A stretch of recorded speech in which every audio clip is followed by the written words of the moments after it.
our first edition of the Stateline Sports Reporters. I'm Heather Williams, this is Cole Johnson and Lauren Bradford. We are the News 5 sports team. All of us have been here now for a while, although these two are still fairly new. So I thought what we would do first off the bat is kind of get to know who are the Stateline Sports Reporters. So Lauren, you've been here the longest, so I'm going to start with you. What drew you into sports, into being a sportscaster? Wasn't it conventional? Wasn't something where it's like you grew up and you're like, oh, this is what I always want to do. I mean, to some degree it was. My dad's friends always joked as I was watching football with them when I was little. They'd be like, oh, you're going to be a little Aaron Andrews on the sideline there. But I never thought that that would actually happen until I was applying for colleges. And I called my dad and I was like, how much of a problem would it be if I applied to be a communications major? And from then, I just tried to throw myself into sports, tried to get the internships and learn as much as I could during college to kind of set me up for success where I'm at now. Going on a year you've been here. Can you believe that? I know, it's coming up. Next week, 2 weeks. Yeah. It's crazy. Wow. It is crazy. Time flies when you're having fun. What about you, Cole? We're coming on about 6 months since you've been here. Yeah, it's flying by. What drew you to sports? So there's one moment specifically that I can point to as a little kid that made me love the competitive part of sports was in the ALCS, Yankees Red Sox. I grew up a Yankee from New York, Yankees, Giants, Syracuse. Yankees were playing Sox. It was when that rivalry was really heated. It was like the height of it. And it was that game where Pedro Martinez threw the ball at, or someone else, the ball was thrown at a couple of different batters. Pedro Martinez threw Don Zimmer down by the head, and there was a big scuffle. They get in a brawl the year after that. That's, I hated the Red Sox, and I was like, I love that brought out the competitive part in me, and that's what kind of led to that. And of course, just started playing sports all year round. Football, basketball, baseball are my main three, and then it got to a point where, like Lauren, it's like, I want to talk about this stuff. I'm not going to be playing professional sports, not good enough for that, so why not spend the time and show our passion doing it in a different way, and that's kind of what drew me to that. So we know your teams now. We know you're Clemson. Anyone that's ever met you knows you're Clemson. Boy, you're the teams. Clemson, obviously, primarily. We also, very hardcore, sticking with the orange with the Orioles. And then we take a detour away from that to the Steelers. Yeah, the Steelers don't fit in that group, but... No, we also, I mean, we throw the Capitals in there, too, so that really draws more into my hometown vibe as opposed to where I went against the grain and chose the Steelers to be a little, my villain arc there. So what's your favorite part or favorite thing or whatever of covering sports in this area? What's your favorite thing about it? I think what drew me right away was the passion, especially in the fall for football season. My first station was in Yuma, Arizona. Football out in Arizona, Southern California is not the best. And I knew immediately, I think the first game I went to covering here was an opening night, a Thursday night, Honecker at Lebanon. And boy, I was like, this is incredible. And so I think it's the passion that people have, especially even the smaller schools. Places fill up, and there's nothing like it. So I think that's, for me, what it is. Lauren? You know, I think it's kind of bouncing off the same thing. I mean, you go out into these communities and they recognize who you are, and like you're getting ready pregame and you've got fans coming up to you, talking to you about the game, talking to you about their sons, their grandsons, their daughters, everyone that they're like, oh, keep an eye out for them. And I just think that's such a fun little aspect to learn the little stories before you see what they're doing on the field. So basically, when this podcast becomes like official, it's kind of the first one, the introductory. It's going to be a combination of things. Sometimes you might see those two. Sometimes you might see us two. It might be just one of us. It's going to be really free flowing, just a chance for us to share with you stories that, or interviews that are too long or whatever that we don't have a chance to get to on the air, because we all know one of the #1 things that people complain to me about when they complain is they never give you enough time for sports. Well, in the digital era, there is no reason to not have time for whatever we want to do, because space on our website and space on YouTube is endless. It can be as long as we want it to be. So we're hoping this will be an opportunity for you guys to really get to have other stories told and hear things that you just wouldn't normally get to hear in a minute and a half or 3-minute sportscast or 2 minutes on the weekends, whatever it might be. So our first edition, I had the chance to sit down with ETSU head football coach Trey Lamb. They're coming up on a big day. Next week is signing day, and just kind of get his thoughts on his first 2 months on the job. Our guest this week is the brand new head football coach of the ETSU Buccaneers, Trey Lamb. Coach, you have been on the job, I think it's 2 months officially on Monday. So what has the first 2 months been like for you? It's been awesome, you know, getting to meet our new guys and getting a staff hired. That's been incredible. To get the right people in the building, I think, is the most important part of our job. Doc and his staff and our athletics department has done an unbelievable job of onboarding our coaches, onboarding our personnel.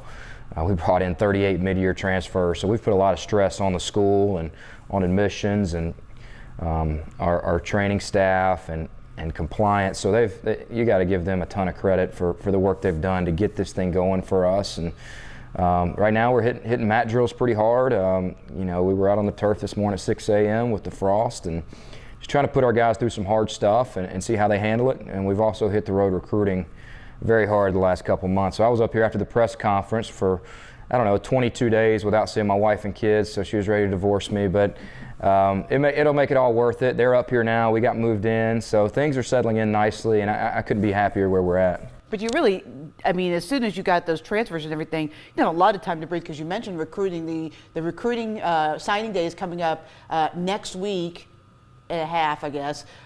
So what's kind of the target for you guys as you approach that? What are you guys trying to fill in the blanks with? Well, we knew we had to bring in a bunch of new players, you know, and we did that. And I hate the transfer portal. I hate the market of it, but that's the world we're living in. And if we don't do it, we're going to get left behind. And we are adapting with the times, I can tell you that. We had an all athletics department staff meeting, and Doc is 100% on board. Dr. Nolan's 100% on board. We got to change our roster. We got to get competitive and get competitive very quickly. We also are going to sign 12 to 15 high school players. You know, year one of my contract, you always want to bring in some guys you can develop and start laying the foundation for what we want to do over the next 4 or 5 years. And this signing class is going to be very important for us. We're going to have guys from Tennessee, Georgia, Kentucky, South Carolina. It's going to be a really good signing class. I'm looking forward to see what these guys can do moving forward. So Wednesday's going to be very exciting for us with these high school players. So what's kind of the, I guess, the mindset, or what are you trying to create here? What's the goal? Because a lot of times when a coach comes into this kind of a situation, maybe you think change of culture or whatever, but this program's not that far away from being a really winning program. So what's the mindset for you guys? Well, I couldn't believe how many pieces are in place. You know, I know we had a small roster, had a lot of guys leave. A lot of guys didn't make it through, whatever the case may be. And we think we got rid of some guys we may have needed to get rid of. But the ones we got here have been an absolute pleasure to work with. And there's some pieces in place. I think we can be competitive incredibly fast. And that's our goal. You know, I told our team this morning, we're working out in 27-degree weather because we want to be playing games in late November next year, late December, which is playoff football. And if you don't train in the cold, how do you expect to go play in the cold when the games matter the most? So the expectation for us is to come in here and win immediately. This is not a rebuild. We want to do it the right way and make sure we sustain success, but I want us to be competitive in year one. I think it's important for us to get a spark in recruiting, ignite this community again, to get them back involved, get the stadium back filled up, get the money coming in, and that's what good programs do, and that's what I'm here to do. You mentioned the transfer portal. How much has that changed things for coaches as far as building programs? Because, like it or not, as you mentioned, you do have to play around in the portal a little bit. There's no question, especially year one. You know, you got a lot of deficiencies when you walk in the door, and you can fix those quickly now. You don't have to wait and hire a freshman and wait till he's a junior. You know, you can go get that guy that's played a couple years and put some good plays on tape, and you can probably get there a little quicker than normal. You know, years ago, you always just wanted to sign a bunch of freshmen, develop them, and get good by year 3. Well, now that's not the case. You know, you can get good very quickly because of the portal, and we've been very active in the portal. Now we got to keep them. You know, now you got to work your butt off every day to recruit your roster. give them something to buy into, make it accountable, but also make it fun for those guys to come to work every day. That's the hard part in today's society. Anybody can get up and leave the minute they become unhappy, and that's okay. That's part of the world we're living in. Is that the biggest change maybe for coaches now, is that you have to it seems like you almost have to constantly be recruiting the kids in your program as well as the kids outside? Yeah, which is great. You know, I love developing a relationship with our players. You know, I still think you can have an impact on a young man's life even if you only have them for a year.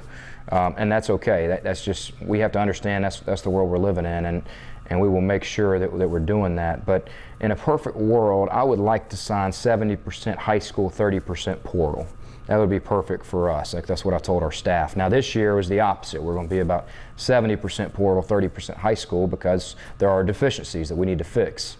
But we got to retain our best players, and that's, you're always going to have a couple surprises. You always got to be ready to replace the next guy. But if we can get everybody bought in, this is the hard part of this job right now. You're bringing, 18 guys from Gardner-Webb, 50 guys that were on the team from ETSU, 14 other transfers from other schools, and you got the high school kids coming in. So we're really trying to merge this group and get connected as quickly as possible, and that is our biggest challenge right now. Team building, putting them through adverse situations, making them hang out with guys they don't normally hang out with. Those are what we're attacking right now. All right, that is ETSU head football coach Trey Lamb. All right, so I think it's going to be really interesting to see this first signing class of his. He talked about in the interview how they were very transfer heavy in this. They had to play the transfer portal. He wants to be more balanced in future classes. He also talked about they expect to win and turn things around right away. So when you look at what they're going to do both in the signing period and next year, what are you looking at of this ETSU football team? I'm looking at who they can bring in to help set this new culture along with Lamb, because he came in guns blazing, firing in that opening press conference. He wanted to make me run through a wall. And I'm like, I miss playing football, so I was like, I'll go out and play. But he needs to bring in the guys that are there to win football games and build something, because I think those are the missing pieces they need. So I'm expecting, him to go out and find the guys that really connect with himself as a head coach and his coaching staff. And I think that's a starter. It's hard to turn things around like that. And so I'm sure he talked about that, but I mean, I can see something. I can see a spark, and just from how he's been talking to us in the media and to everyone else in the ETSU community. So I think there's something there. I'm expecting to bring in some guys that we're going to be talking about for a few years. Yeah, I think that when you're looking at the makeup of last year's team, they had some guys that really turned it on defense. You have Chris Hope, you have Sheldon Arnold. To see them returning and sticking around in this program, I think that says wonders about the enthusiasm they have with a new head coach being brought in. And then I think when you add in some of those pieces that they were kind of missing on the offense, obviously had some quarterback struggles, but I think bringing in a new quarterback, getting some new guys, some new experiences in there, I think that they really could have a chance to have some. I don't know if it's going to be this massive turnaround year one. I mean, that's kind of hard to do. Not everyone can have a Brenda Mock turnaround, but I think that they could definitely win more than 3 games next year. Well, it's interesting about the quarterback, because that's what I was going to mention. Even when they were at their peak, at their heyday, for whatever reason, going back to all the way back to Austin Herink was the last time they had a legitimate quarterback, and I don't know why, because there have been offensive-minded, really good head coaches. Randy Sanders is one of the best offensive minds, and especially quarterback minds that are out there. But they haven't been able to solve that quarterback issue. And, I hated to see them get rid of so many people, but I think they needed to make a clean break at the quarterback, because it was always like, well, if we don't find someone, we've got someone who's played the system who can kind of do it. And I just think they needed to make a clean break, because to me, that's the thing that's always held this program back, is the quarterback play. Right, and you see him bringing in one and another from Gardner-Webb, and I think, like Lauren said, it says a lot that some guys stuck around, but I think it also says a lot that he was hired 3 weeks before the early signing period, and they brought in 30-something guys right off the bat. I think 18 of them came from Gardner-Webb, so he has a following. So, and I think that, like you said, that main position could be quarterback. We'll see how that plays out. Well, anything else, ETSU, the floor is yours as the Stateline sports reporters. I mean, you mentioned the women and the turnaround. was phenomenal. And I think that that may have in a lot of fans' eyes, maybe even some of the administrative eyes, set maybe an unrealistic goal about how fast a program can be turned around. You're seeing some of the frustration with the basketball, but I think their curve is actually much more normal. They're better than they were last year, but it's a much more normal progression as far as turnarounds for programs. Yeah, and I think for, we're talking men's right now? Yeah, men's right now. Yeah, because the men's, I mean, I think a lot of, like you said, those expectations got a little high because they had a really good non-conference stretch. They won a couple, that win at Eastern Carolina was big. You know, a couple of their wins, the win against Davidson at home, the first home game for Brooks Savage. I think people were like, wow, this is going to go. But it's going to be just like the women last year. You come back to reality a little bit once the SoCon hits, and I think we all saw that they're just not quite there on the levels of, you know, the teams that they lost to, and they're struggling on the road. So, but they're this close. They just took Sanford to the brink on this past Saturday, lost by 3. They're right there. They know how to win close games. A lot of their wins have been 1-2 point games. So there's something there. I think we'll see. I think their biggest thing right now is making sure they're not playing on day one in the SoCon tournament. That is their goal right now, should be. And then we'll see what happens. Anything can happen tournament time, and then another year, guys stay. We'll see what happens next year. Yeah, I think honestly, when you're looking at this year, just having those players get more involved and just continue to grow within Brooks Savage's offense, the way he wants to play the game. And then I know a couple games back, Brooks Savage had said to the media that he knew that they were missing a big presence inside. And I think that's obviously going to be a target for them in this offseason. I think if they pick that up, I think the jump from year 1 to year 2 could really be where you see ETSU start to shine. And stay healthy.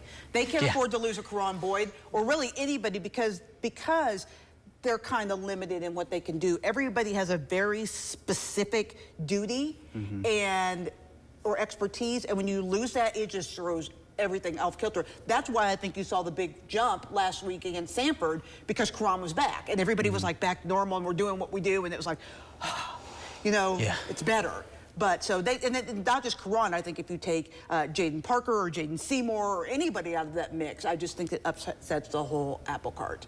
So. I think you've seen that that was also a big issue in football season with dealing with injuries.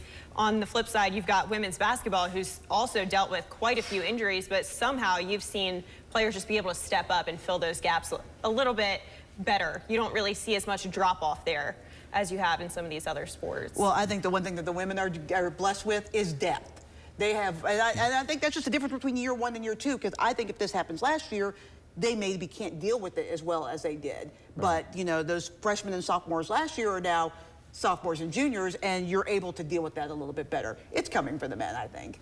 Yeah, I think, and you talk about the women's, like the freshman Brecken Snellerly stepping in, Samia Puckett, we did not know much about her, and Coach Mock Brown talked about her after the win against Mercer a couple of weeks back. We were like, where did she come from? She's like, she's going to be a big player. So they have, like you said, the depth. It's there. So we'll see what happens. They have a big stretch coming up with these 2 home games. They've dropped a couple of tough ones on the road. Final thoughts from anyone? I think that's it. Well, I thank you for joining us for this first edition of the Stateline Sports Reporters. Hope you enjoyed it. If you have an idea or a thought, a guest you want to have, a topic you want to hear the 3 of us talk about, you can shoot us an email at sports@wcyb.com. Thanks for joining us.